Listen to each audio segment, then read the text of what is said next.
maybe he did do something.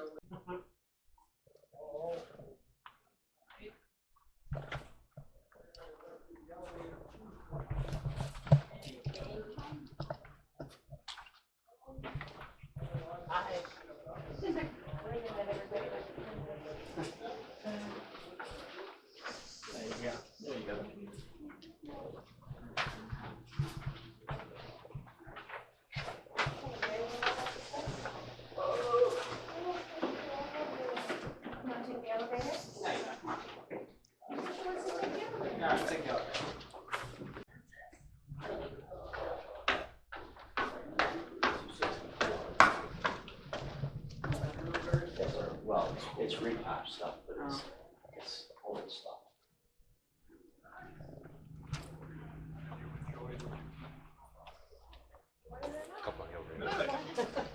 This is where the magic happens. The magic. Now, if you're going to be at the meet and greet tonight, Lenny's going to be there too. He's going to be animated a lot more than he is now. Hopefully he stays away from the bar. Is this it then? Everybody's here? Oh, okay.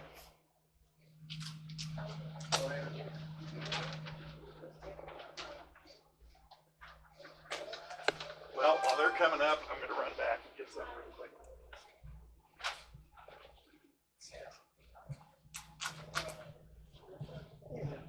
Beef should be right back. This is our indoor-outdoor park area. You've all probably been, if you're not from North Carolina, you've been here long enough now, you're starting to understand why we have an indoor-outdoor park area. It's a nice spot for lunches and informal gatherings.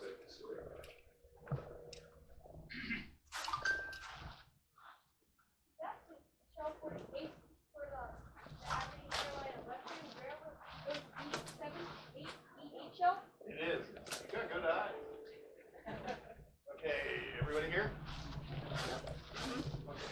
My name's Steve Davis. I've worked for Lionel now for 28 years. So I started in 1996 when they were still in Michigan. So I didn't know Joshua, but I knew Neil Young and all the people that bought the company in 96. Just so you know, our photographer that's over there going to take your pictures today, he was 2 years old when I started working here. Give him a hard time about it. I'll start with something you brought up.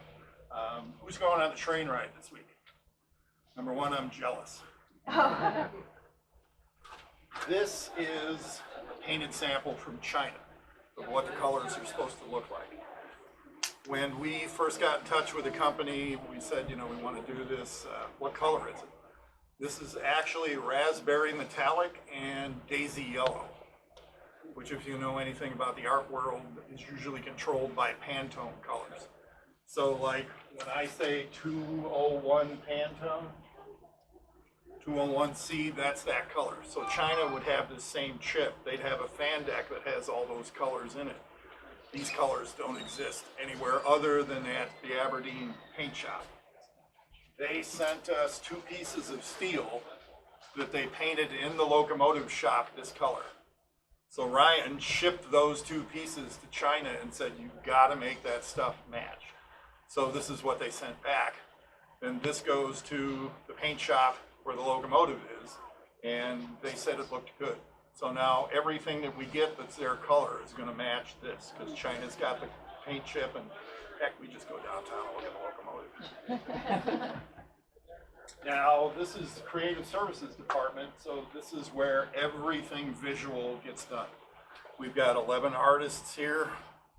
There's all their names, because we have a black wall that stood still long enough for everybody to get a chalk marker out and start painting. We do the art for all the graffiti cars that come out of Lionel. So we thought, well, we've all been doing this for a year or two, so we thought we'd give doing this one a little shot.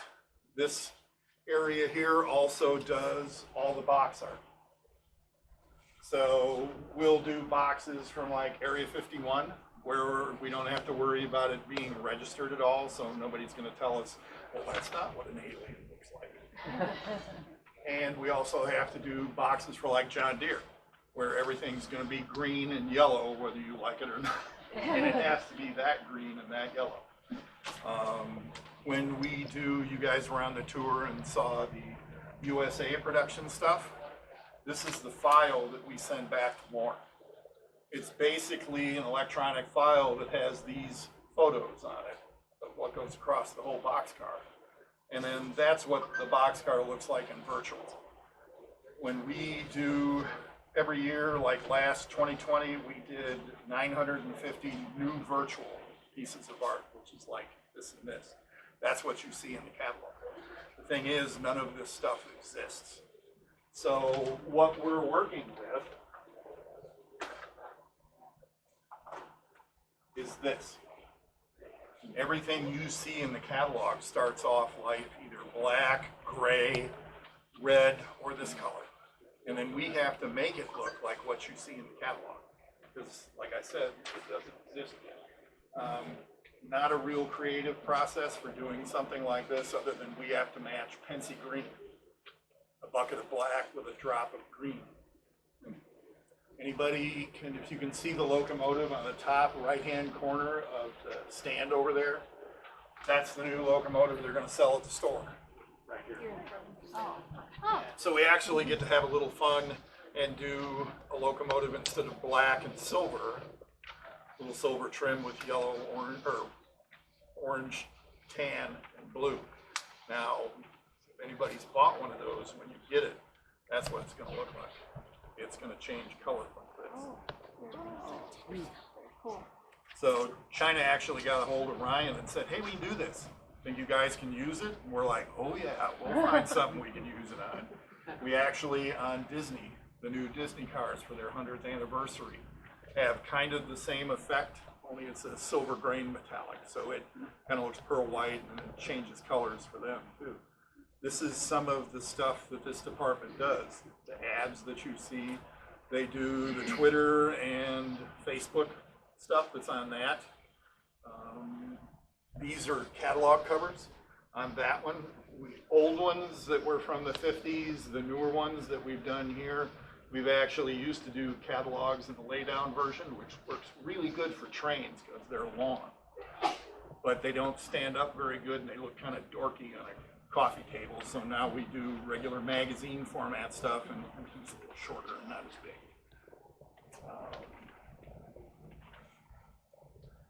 When we do something that we send to China, instead of here, that's what it looks like. That's the file that we send China.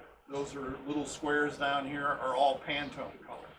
So that's what controls the yellow is a particular yellow. The green, even though I'd call it olive drab, is a different Pantone number. And then we have to make sure when we do that, that where the squares are on the nose of the locomotive, match down here. Because China's not going to paint it unless it matches from one side to the other, because they want to make sure they do it right. When we say virtual stuff, like I said, the stuff doesn't exist. We were lucky enough to have an all-black SD70 ACE, so we could turn it from that into this locomotive here with all the colors and the stripes and all that stuff. Started off light black like that. This, on the other hand, this is actually the only locomotive I've ever bought in 28 years of working here. Because I did the deco scheme for this, and I told my wife, I said, I'm going to buy at least one. So, but now to get the virtual, we didn't have even a black one. So we had this, we had to turn this from these colors to black. And then from that, we changed it down here to the two-tone camouflage. It's really hard to see it, but there'll be one of these at the meet and greet tonight, sitting on the table, so you can see it a little closer. Like I said, there's 11 people over there.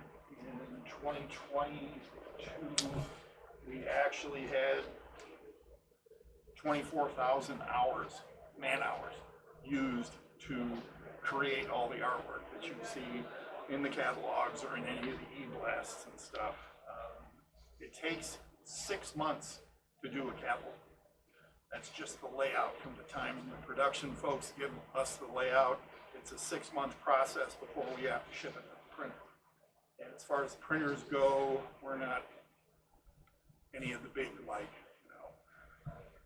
magazine companies or anything. So we have to get in touch with them. They have windows in between when they're printing big runs of stuff. And they say, well, we can squeeze you in here. But if you don't have it done by then, it's going to be another 3 months before we can print your stuff. We have to bid for paper. We have to bid for shipping because mailing this stuff, paper is heavy. So if you've seen the paper get a little thinner, it's because we're trying to save some money in shipping and mail and everything else, and still keep a quality thing where you don't want to pick it up, hold it, and next thing you know, you got ink all over your fingers and half the artwork's gone. So all that works into the process that we do. So one particular artist will actually start the catalog, and that person will usually take it from beginning to end. Either that, or in some of the bigger catalogs, we'll split it. One person will do the scale side, another person will do the ready-to-run, more toy-like stuff. They will, when we send it, our first draft goes to Ryan, and he'll have like a week to look at it or so. Those folks will go back to creating the artwork that goes in that catalog. And then when Ryan kicks it back to us, they go back to working on the catalog, making changes. It's kind of a continuing process because we don't have all the art that goes in the catalog done. So they'll just have, a fake picture there that they'll swap out once the real stuff gets done. But the artwork we've created here, I think LCCA had, last year was the 50th anniversary. All those box cars and tank cars and everything were artwork that we created here. The Orange Group did a lot of it in the back. Anybody have any other questions or anything? What art programs do you use? We use Photoshop, Illustrator, and InDesign. InDesign we do the catalog art with, and then the deco art, like those files, are done in Illustrator. Everything's Adobe, because it's basically the standard that everybody uses. So, and then Photoshop for the one on the bottom. Anybody else? How much time do I have to eat up? You have all the time you want. About 10 or so minutes, maybe? 10 minutes? So you didn't say I get overtime. You're trying to give them more time then? Okay. And so we can take more questions. Plus I'll be at the meet and greet tonight too if you have anything that turns into, but they're giving me a little more time because they want you guys to be able to sit down. Right now they're still taking photographs. You guys get samples back from China for like the first round or whatever when you get something new? When we do, we get samples like this, or Ryan will get a body and it won't be completed. In some cases, depending on how much time there is, he'll get a photograph. And it'll be, hey, here's what it looks like. What do you think? So as long as he can see it and it's not like a blurry photograph, we'll give him an okay from a photograph. But, We typically start off now, it used to be I was lucky if I got a photograph. Now, since we've worked with factories over the past year to really tighten things up, they'll start with those little color chips like Steve showed, and then I'll usually get a hunk of plastic like the AC&W shell, which shows everything. That'll have at least the primary colors on there. And we do it that way because what I see on my computer screen, what Steve sees on his, what you would see on yours are going to be slightly different. And so this gives us some reassurance. The color chip is nice because it's actually on plastic, but then when you get something like this, you see how that deco really lays over the curve of the hood or the vents and grills and so forth. So it makes it a little bit easier, a little bit more comfortable. Yeah, you don't want anything that has a void, which you'll get if the corners are too sharp or there's a dip down where a door is that's too long. You'll get like whatever the plastic is won't be painted on the edge of the door. So we want to make sure stuff like that doesn't happen. This is really sort of for color matching purposes, not so much accuracy of where the lines are going to fall and things. I liken it to if you're painting your house and you go to the hardware store and you get that little tiny card on the piece of paper and you're holding it up against your living room wall and going, which shade of green is the right shade of green? That's kind of where we are looking at the Pantone chip. When I see it on the shell, I can make a better decision. From there, when the final deco is all applied, then a photograph. From that point, I can judge, are the lines in the right place? Is everything, are the letters clear? Is the font correct? And so forth. Those things we can do back and forth via email pretty quickly. But having a physical sample in hand of the color printed on something, at least a portion of the body, is a super help. Now, of course, I've got a storage cubicle full of things like that right now. Some of them good, some of them not so good, but yeah, we are now pushing the factories to give us a sample of everything, at least in color, so we can say, okay, yes, this actually is good. Because those chips and things do fade over time. So what was the correct Pepsi green 5 years ago is now a little bit more green than it should be, right? So we send our chips that are kept here in the dark back to them and say, no, dial it back in. Remember when we told you 2 years ago you needed to buy a new Pantone book? Yeah, this is why you needed to buy that new Pantone book.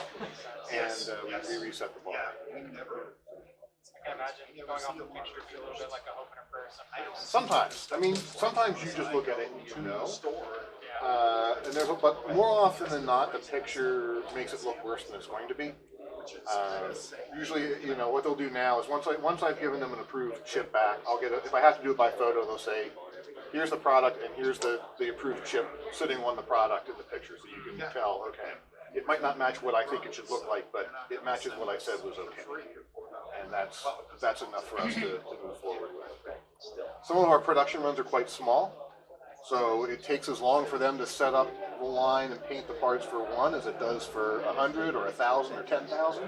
So they don't really like having to do all that extra work, but when you send them back to them and say, I'm not taking that order, and now you got to rebuild the whole thing, the cost benefit of doing the one in the beginning starts to become a little bit more realistic.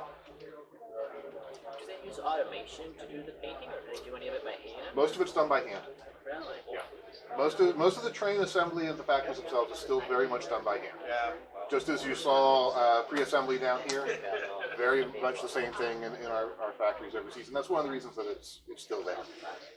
Every little one of those pieces of lost wax castings is put on that boiler individually and soldered on. It's not like an automotive factory where there's a robot arm coming in and applying the stuff. It's all done one piece at a time, one person at a time. And from the time we concept an engine to the time you hold it in your hands, probably about 1,500 people have touched some part of that model in some phase of the project. And only about 100 of those people are here in this building. So this gives you a sense of the total scope of the operation. But we have, circuit board factories, we have people who are making the casting, people who are doing the decoration, people who are doing the motor assembly. Each of those is a subcomponent. And what we'll do on a more complex product like a locomotive is they'll build, for example, they'll build the frame and the chassis and they'll put the drive wheels on it, and then they'll roll it down the track and make sure it doesn't wobble.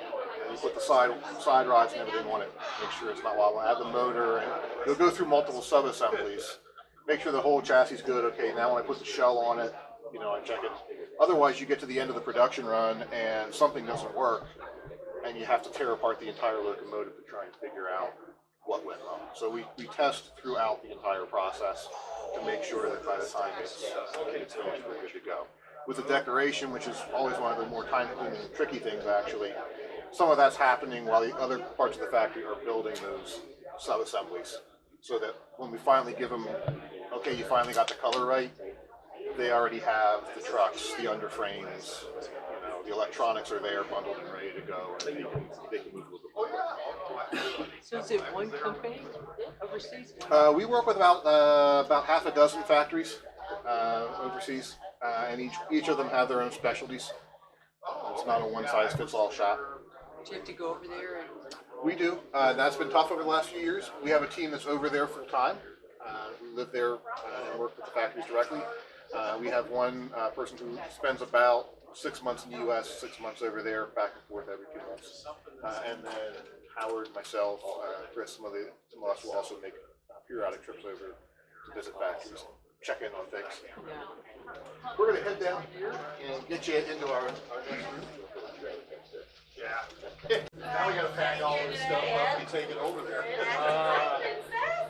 It's your problem, not mine. Yeah, I really feel underdressed.